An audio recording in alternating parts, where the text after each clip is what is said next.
আমি অনুষ্ঠানত অংশগ্ৰহণ কৰিছোঁ আৰু মিলিজুলি চৰকাৰ এটা আৰম্ভ হৈছে সব জাতি জনগোষ্ঠীক লৈ একেলগে আগবাঢ়ি যাম আমি কোনো ডিফাৰেন্স নাৰাখি পেলাই সবে কাম কৰিব লাগিব হেতুকে আমি বিচাৰিছোঁ বিধানসভা নিৰ্বাচনৰ কাৰণে কিবা মানে আলোচনা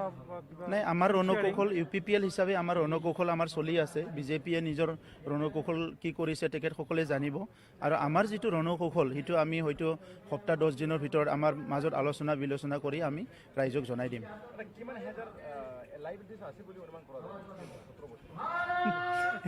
এতিয়ালৈকে আমাৰ তাত তথ্য পোৱাটো 2300 কোটিৰ অধিক আছে আৰু বহুত তথ্য আহিবলৈ আছে অহা 4 তাৰিখত আমাৰ CSD সকলৰ লগত মিটিং আছে আৰু তাত আমি গোটেই মানে যিখিনি ইনফৰমেশ্যন সেইটো পাম মই কোনো ব্যক্তিগত বিদ্যালয়ৰ নাম নকওঁ কিন্তু আমি ফেব্ৰুৱাৰী মাহৰ প্ৰথম সপ্তাহত আমি চেষ্টা কৰি আছো প্ৰায় 15,000 শিক্ষকৰ চাকৰি প্ৰাদেশিকৰণ কৰা মেট্ৰিকৰ মই আজি টুইটত দিছোঁ চাই লওক মেট্ৰিকৰ ডেট আৰু গোটেইকেইটা আমাৰ মই চেক কৰি দিছোঁ অলপ পিছত BTC কাৰ্যালয়ত লঘু পাঠ কৰোঁ এখন কোনোবা ডেটমেণ্ট থাকিব মেট্ৰিক পৰীক্ষা অনুষ্ঠিত হ'ব 11 মে আৰু হায়াৰ ছেকেণ্ডেৰী পৰীক্ষা আৰম্ভ হ'ব 12 মে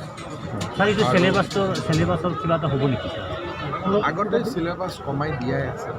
কাউন্সিল আৰু সেৱাই অলৰেডি চিলেবাছ কমাই দিছে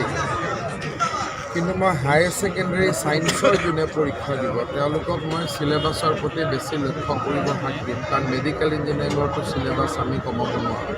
সেইকাৰণে তেওঁলোকে যাতে কষ্ট কৰে ৰাতিয়ে দিনে পঢ়ি পৰীক্ষা দিয়ে অসমৰ ৰাইজে জানে যে কাৰ প্ৰতিশ্ৰুতি শুনিব লাগে বুজিব কোনোবাই নিজে চাইকেল চলাব নাজানে আৰু মানুহক কৈছে আপোনালোকক এৰোপ্লেনত লৈ যাম মানুহেতো বিশ্বাস নকৰিব হয় নহয় গতিকে আমাৰ কথাটো হ'ল যে অসমৰ ৰাইজ ৰাজনৈতিকভাৱে তেওঁলোক যথেষ্ট জ্ঞানী আৰু কি কৰিব লাগে তেওঁলোকে জানে বিজেপিৰো মেনিফেষ্টো থাকিব সকলো প্ৰতিশ্ৰুতি ৰাইজে চাই প্ৰতিশ্ৰুতি কোনে দিছে সেই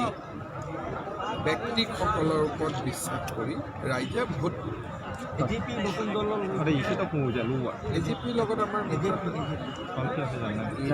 মোৰে মনত নাথাকিল কিমান দল মই বুজি নাপাওঁ এজিপি ক'লে এজিপি শুনো এজিপি ক'লে মই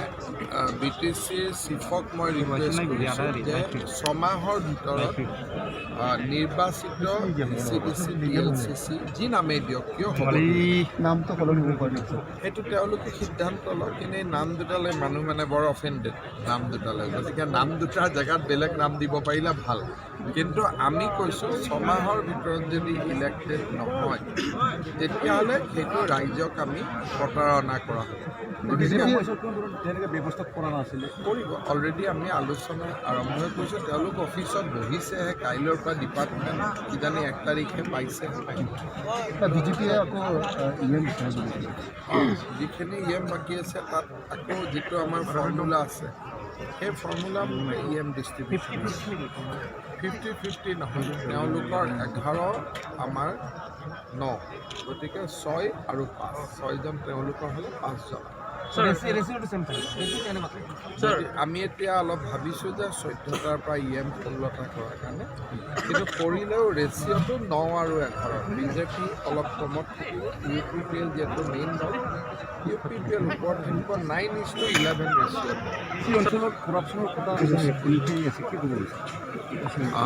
বৰ্তমান যোৱাকালি BTCৰ প্ৰিন্সিপাল ছেক্ৰেটাৰী আৰু চিফ প্ৰমোদ বড়োৰ লগত কথা হৈছিলে মোৰ অফিচত তাতে গৈ যিটো দেখা পালোঁ যে এই বছৰ BTCয়ে পাবলগীয়া টকা আছে 673 কোটি টকা তাৰ বিপৰীতে দিব আছে 2,350 কোটি টকা কেনেকৈ এইটো হিচাপ মিলিব ময়ো ক'ব নোৱাৰোঁ মই কৈছোঁ যে আপোনালোকে যিবিলাক ভুল অৰ্ডাৰ সেইবিলাক চিনাক্ত কৰক যিবিলাক অৰ্ডাৰ এতিয়ালৈকে ছাপ্লাই হোৱা নাই সেইবিলাক কেঞ্চেল কৰক যিবিলাক ফল্ছ অৰ্ডাৰ সেইবিলাক কেঞ্চেল কৰক কৰি যিখিনি জেনুইন সেইখিনি পে'মেণ্টৰ ব্যৱস্থা কৰিব লাগিব আৰু